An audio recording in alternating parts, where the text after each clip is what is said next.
4, 3, 2, 1. Hey guys, sorry I have been absent. I've been working and doing school full time and losing weight all at the same time. So I've had no time. But now I have time because it's the weekend. I guess you could call this the Halloween special. But Angry Vegan Cyclist pointed out this 3 dead in a terrorist knife attack in a French church article to me. Second Discord. dude, second fellow who lost his head in 2 weeks in Vive la France. So from what I understand, it sounds like the French people are getting a little restless or getting a little tired of the, I guess you could say, goat. Peaceful migration. The peaceful goat lovers that have invaded their country and have also invaded Europe. From what it sounds like, they are running around in the street with knives. They're taking women and using them as sex slaves. You name it, they're doing it. And they're trying to turn Europe into their new home, their new Middle East or whatever you want to call it. These people come in masses and they invade the country pretty much, and they turn it into theirs by forming no-go zones. But it sounds like the French people have had it. Not quite yet. Yet? We're heading in that direction, no doubt. So at what point has enough been enough? Is it the first girl that gets taken and raped or has her head cut off? Or is it the second one? There's been thousands of girls. There's been thousands of girls who've been abducted and raped and then thrown into gangs and then gotten addicted to heroin just to keep them in there. And apparently that's still not enough. But God forbid we kill a high school teacher. And I know it's a little weird.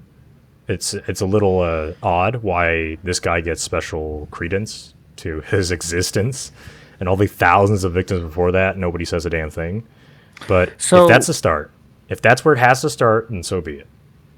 And that's okay. AVC already pretty much ran through the article with me, so pretty much just sum it up. And we'll go through and read it to make sure our facts are correct and whatnot. But pretty much what summed it up is that the teacher was talking about freedom of speech and drew a picture of Mohammed, and that angered the guy. The next day he comes in and chops his head off. In the middle of class, fucking Mortal Kombat style. Mortal Kombat style. I mean... No shame. No shame. Yeah. Do we even know what age group? Like, how old is this kid? Is he 16, 18? I heard he was like 17, just on the cusp 17? of adulthood. So, yeah. I guess maybe Yahoo News might tell us what the truth is. But what are we waiting for? Shall we dive right in? Yeah, let's dive right in. All right. 3 dead in terrorist attack by Joshua Boat from the 29th of October. 3 people killed in a church in Nice, France, an attack that the city's mayor says is an act of terrorism. It is the 3rd such incident in the nation in 2 months, taking place weeks after a French teacher was decapitated after showing caricatures of Islam's prophet Mohammed in class. Separate attacks took place in the same day near the southern French city of Avignon, where a man was shot after threatening police, and the Saudi city of Jeddah's French embassy, where a guard was attacked. Okay, so that wasn't... Hold on, what? French city of Avignon, where a man was shot after threatening police, and in the city, Saudi city of Jeddah's French embassy, where a guard was attacked. So this is... Why are they talking about some shit that's happened in, like, Saudi Arabia? Okay, it's a French embassy. Alright, whatever. That makes sense. On Wednesday, Islamic State extremists issued a video calling for renewed attacks on France. The recent attacks appear to be linked to an ongoing trial on the 2015 killings at the Charlie Hebdo, the French satirical newspaper that published the controversial characters, which, mind you, was shut down because of the violence that they incited. for exercising their free right, their free speech to, I guess, dab on Muslims. Christian Estrosi, Nice's mayor, stated that the church killings were a, quote, terrorist attack, adding, quote, the meaning of his gesture left no doubt, unquote.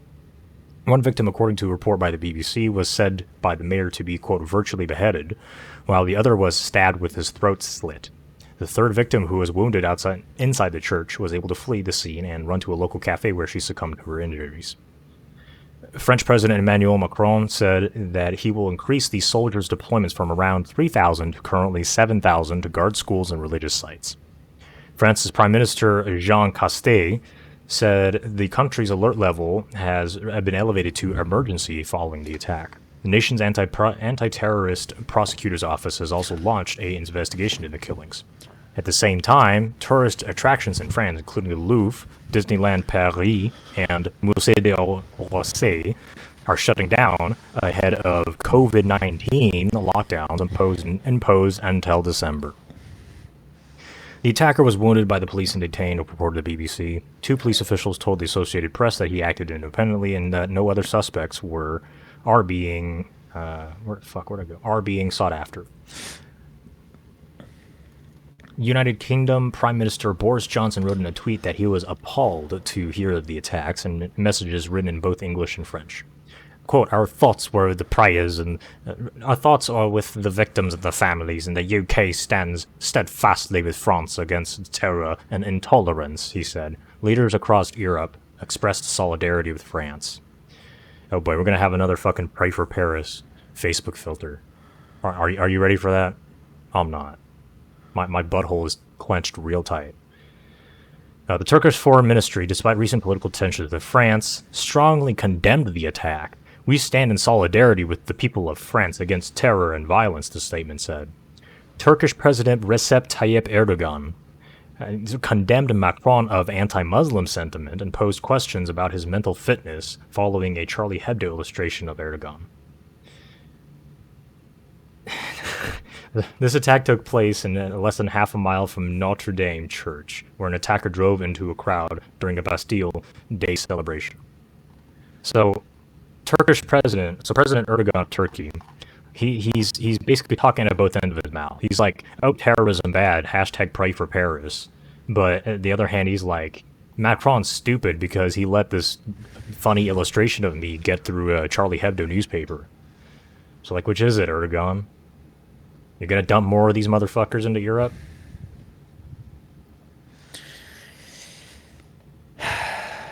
Remember that?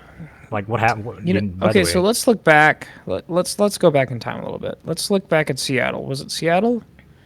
Where was it that Antifa took over and formed their no-go zone? Chaz. I'm pretty sure that's, yeah. What was the first thing that they did? What was the first freaking thing that they did? They set up borders and checkpoints. And mostly white border control. Yeah, mostly white border control. What establishes a nation? Its borders. They had set up their own walls. And they had their own thing going for them. I mean, yeah. They only let the people that they wanted in, you know. Yeah, and they shot a bunch of black guys whenever the black guys tried to, like, run against the border because gang tensions. Gang tensions see no political differences. They are blind. Let's not forget about all the young people that were killed there. There were minors killed there. I wouldn't say it's genocide. I would say it's just general incompetence. You know, we need to protect our Chaz. We need to protect our society of communism that will totally work this time. But I would go as far to say as most of these countries in Europe that just let all these Muslims pour in. Well, they're not countries anymore. I mean, okay. They're run by the fucking... Yeah, I 100% agree. But I think what you should understand is that the countries, they're not being invaded. They let them in, and that's entirely because of politics and economy, and partially economy. In the United States, the leftist politicians will import Mexicans and buy their votes with welfare. But obviously, in Europe, since the population is slowly going down, most of these countries barely hit around like two children per mother in terms of birth rate. They need new people. They need labor, blue collar labor, and they need votes. They need people to vote, and they need people to pay the taxes to support the welfare state. So someone in the EU probably had this brilliant idea. Hey, there's a bunch of people coming out of Syria and North Africa and Chechnya, which is East Europe, which is really also really interestingly strongly Muslim Eastern Europeans. Why don't we import all these people and culturally assimilate them and make them part of our new country? And that worked for about a few days. In fact, here's the crazy part. I know France and the Netherlands, they had a law banning the hijab on the very beginning of the refugee crisis. But then all it took was Habib and Mohammed to go a little ape shit, and then all of a sudden that just went away, like poof, like it didn't even happen. And I still think that the Muslims are a minority in overall Europe population, even Western Europe. But the problem is, at least for the Europeans, is that they're being outbred. So in the Western countries, we've empowered our women's. They're strong and independent and don't need no man like a fish need a bicycle. And they stop having kids. Because why would they? They want to have a career. They want to be strong and independent feminist icons. They all want to be Brie Larson. So, and again, that leads you to needing people. So it's you could say it ties back to like women's rights. Which is, it sounds like a stretch, but if you lay it out to the small number of people who actually fucking understand the linkage of these events, this chain of events that led us to where we are, it is infallible. So, now, where does Europe go from here? So, right now, firstly, I firmly believe that the majority of people already understand, whether it's the left or the right, they all understand the Muslims fucking hate it here. And they want to kill every single one of these like native white Europeans. Well, and it's not just white. It's about Christians. It's about this ongoing war between the Christians after the Crusades and all the Muslim people who suffered from the Crusades. And it's just they just pass around that hot potato until until time runs out, until the end of time probably. So something that's not really talked about. I just want to throw this little tidbit out there. The Muslims had their own crusade against a Christian country.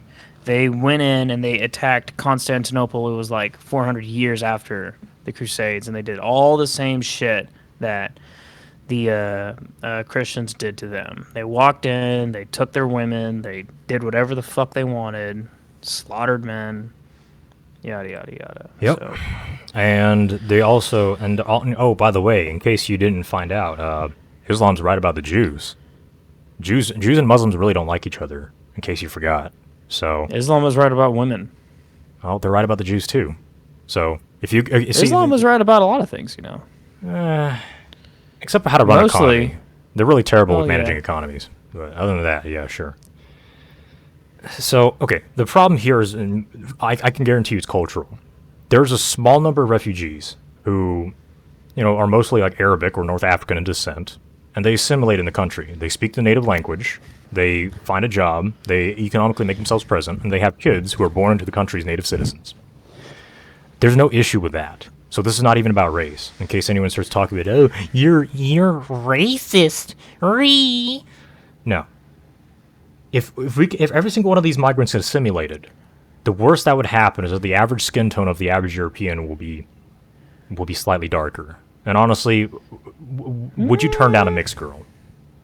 Like, mixed girls they're good shit. But that's the worst that will happen. But I mean, eventually, over time, I think it would just kind of blend out. Well, I mean, yeah. People will be like slightly darker white people, which is kind of like what white people. So if you look at me and you look at someone who's from Central America or Mexico, there's some clear differences. So you're not actually, genetically. Well, actually, I guess never mind. I guess I didn't really think about that. My audience has hopefully never seen me.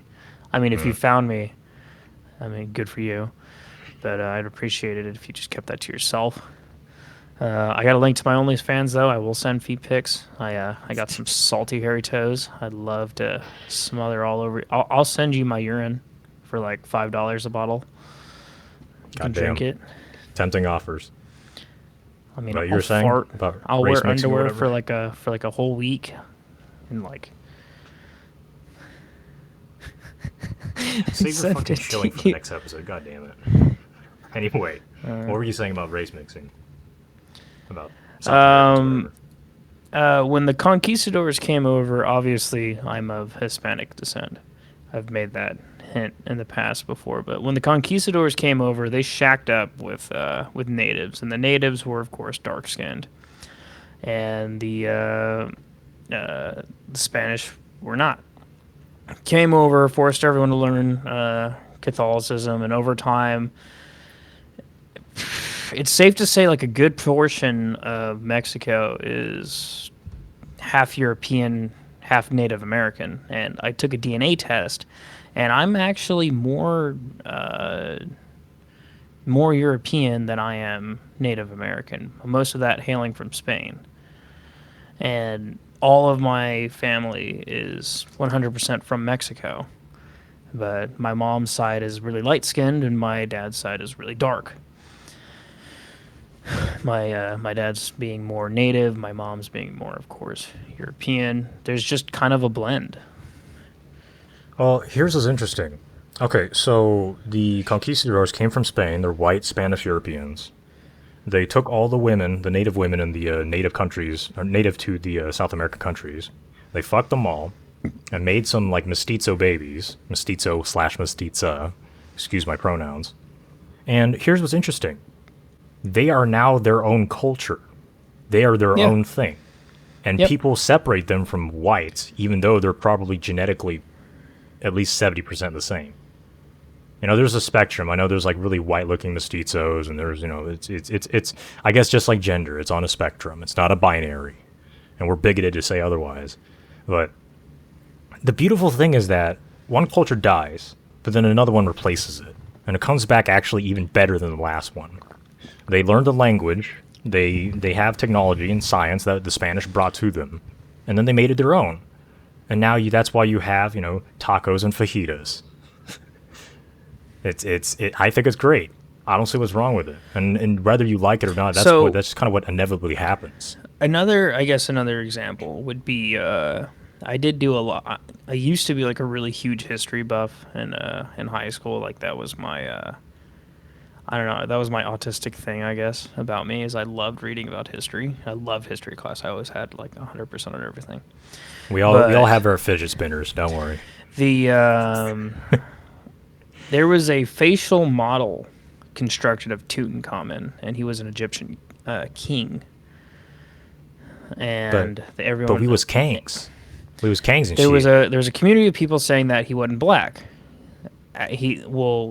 The idea being that Egypt, being in Africa, everyone was black. Well, that wasn't necessarily the case because over thousands and thousands of years being conquered and fighting like over all that time, they had been taken over by the Greeks, they had been taken over by the Romans, they had been taken over by lots of different cultures, and there's no way of really knowing what the original like Egyptians look like. We would have to like go back in time and like go see for ourselves, but we know that they were tan, but they weren't black. And looking at DNA samples of Tutankhamun, his DNA did not align with, I guess you could say, African people from more Central Africa. So there you go. I mean, they're brown. They're not white. But here's the funny thing. You look at okay. You can ask the average normie or God forbid a leftist, are Turkish people white? You're gonna get a lot of mixed answers. It's because I guess genetically they're a bit like Iranians. Iranians are really, really pale compared to the rest of the Middle East.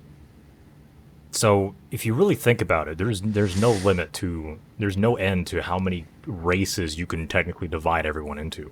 You took a look at white people. You know, in the very north, you have Scandinavians. You know, pale as death, blonde hair and blue eyes. At least that's the standard. You go to Central Europe, or Central, Western, and Eastern Europe. People mostly have brown hair. Brown hair, blue or green eyes, sometimes brown eyes, and kind of medium toned skin, but not as pale as the Scandinavians, but a little bit darker. You go to Greece and Italy. You have people with dark black hair, black eyes, medium skin tone, really curly hair, which is quite common. Obviously, not always, but a lot more often you'd see that there. That's the genotype native to Italy and Greece in the Mediterranean. So there's different subgroups of white people, and if you put them together, what reason do you have to believe that they're not going to start fighting with each other, just like how the clans of different types of Arab in the Middle East fight with each other? It's the same shit. There's no end to all these like sub-denominations of people. So the idea of white Europe for any white nationalists out there is already lost. Your native people have already interbred with the barbarians, like the Romans and the barbarians. They used to be two distinct groups, but now, thousands of years ago, Rome fell, and then the barbarians and the Romans started to mix genes, and nothing you could do about it. The important thing here, I stress again and again, is the culture. That's the whole reason why this violence is happening. This guy, this kid in high school wouldn't have cut his teacher's head off if it weren't for the topic of talking about an illustration of the Prophet Mohammed. You take away this culture shit, if you forcibly assimilated him, like the Chinese are doing with the Uyghurs, this wouldn't happen. Now, I'm not shilling for China. Don't fucking trust the CCP with your life. But at the very least, we gotta give them credit for what they're doing. They're taking the Muslims, the Muslim minority, known as the Uyghur population. They're sending them into camps to say, you speak Chinese, otherwise you can't live in China. Do you understand? And that's how you solve that problem. Now, the reason why they're doing this is because the Chinese paid attention to what happened in Europe. You import a bunch of Muslims, a bunch of people who don't fit your culture into your country, what happens? Lots of bad things that don't need to be repeated, because I've said it so many goddamn times. And guess what the American right is doing? Here's the biggest shame. Guess what the American right is saying about the Uyghur, quote-unquote, re-education camps in China? Take a wild guess. You remember? I don't know. We did a video about it like a couple months ago. I don't remember, dude. I got a shit memory. The Americans, both on the left and the right, are like, oh my god, it's a human rights crisis. Oh, these poor Muslims in China. Okay, if you don't assimilate them, then you get to Europe. And China, thankfully, at least the Chinese aren't fucking stupid enough to see other people fuck up and then imitate them and then expect otherwise. Again, fuck the CCP. Do not trust them with 50 cents borrowing from you. But at least they know how to handle their fucking minorities. At least they're assimilating a group of people to their culture. At least they were paying attention in 2015. And Europe could take a lesson. Now, and I know this is we're hitting 23 minutes, but I just want to jam this, just lube up and stick this extra little piece in there just for good measure. France has to tread lightly. They're gonna have to approach this slowly, even if everyone's pissed off and everyone's just basically flames coming out of their ears because they're so fucking mad about all the Muslims in their country. They have to move really slowly, because if they make too much of a noise in response to all this terrorism, what do you think the American press is gonna do? They're gonna they'll label them Nazis or some shit, something like that. Yep. And some people would just rather die than deal with bad press. And in the worst case scenario, they'll send like American military over to Europe to save this human rights crisis of these poor Muslim, peaceful immigrants. Was it George Washington who said we shouldn't mess with European affairs? I think it was him. I don't remember. For good reason. My Zoomer brain is too young to remember any of those. But that being said, I am very much, very vehemently anti-interventionalist. I don't know if that's such a word exists, but because Europe is Europe does have a small military. It is very like it's basically like a limp dick of a military, but they can maybe mobilize. if we went back or like somehow got rid of the United Nations, maybe these things would solve themselves a lot easier. Well, Just saying. you have to get rid of the United Nations as a in effect and not just in concept. If you disband the paperwork, okay, well, the American military and the culture of the people there, being that, oh my god, it's a human rights crisis, you got to get rid of that too. And then Europe can finally realize, oh shit, we're on our own. We got to defend ourselves. We got to stick up as I Europe. just want to see Germany get woke again. I'm telling you, it's boiling. It's boiling in the undercurrent. But the second they pop their heads up above ground, they know that they're going to get shot by Americans. So America has to back off from Europe and let Europe defend itself for fucking once. And then this problem will eventually work itself out. Well, then you have to worry about populations, but I guess one thing at one step at a time. So right now, if I were somehow like some kind of like warlord dictator of the European Union, I would find a way. I would prioritize getting rid of the Muslims first, and then worrying about the birth rate later. And simply like revoking the 19th or the universal suffrage in Europe isn't enough. It's not. Well, it will solve the problem, just not quickly enough.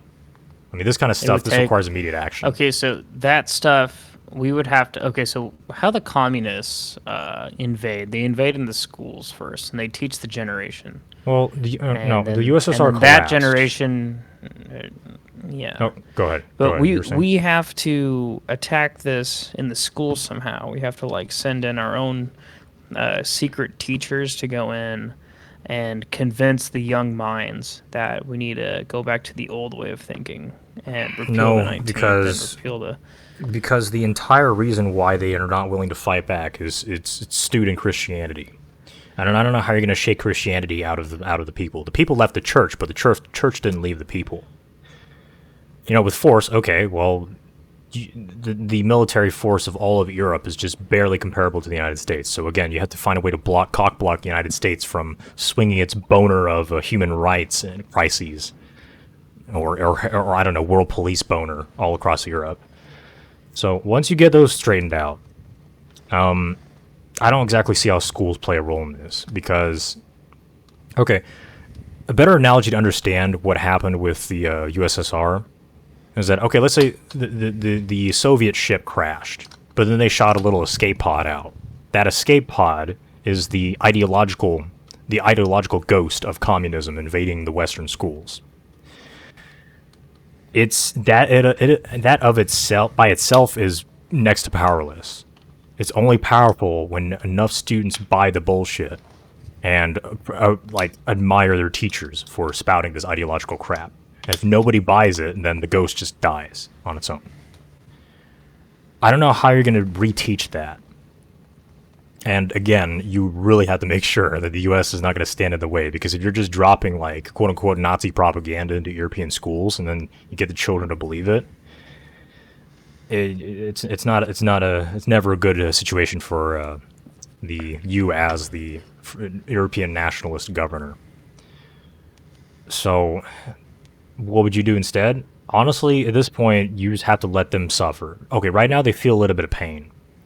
It's like, a friend of mine, who shall not be named, he likes to use this analogy. So let's say Europe is like a fat person, and Islam is like the complications of obesity. Right now, France, like with this attack, it's like a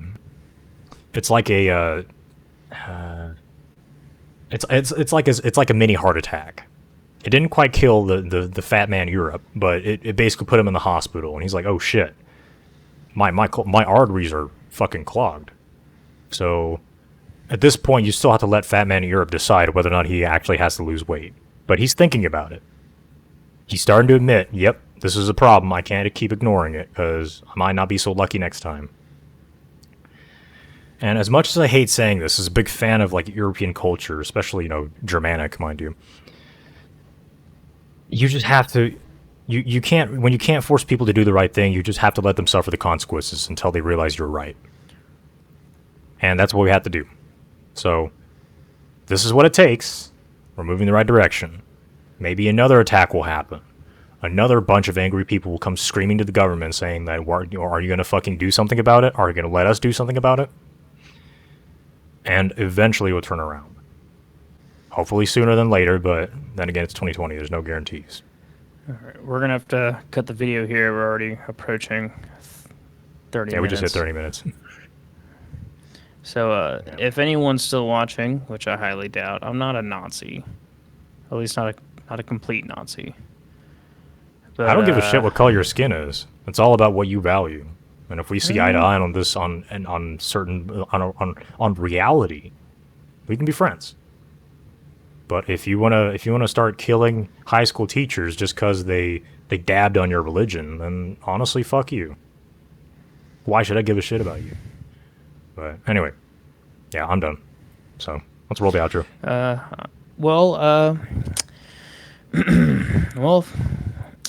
Go down into my description and click on the link that'll take you on over to AVC's channel. He's got a lot of really good content over there, and he's pretty much the brains behind the whole operation. I'm just kind of here, just sitting on the sideline jacking off and watching him while he fucks the wife from the closet. But Thank you. yeah, that'll be it for today. I'm not too sure if we'll make another video tonight or not. Like I said, I'm doing school and work and working out and juggling a bunch of other shit all at once. Like I wake up, leave my house, and then come back to my house and sleep. But I like doing these videos, and I'll keep trying as best as I can to hash them out. But we'll see y'all in the next one. Peace. Adieu.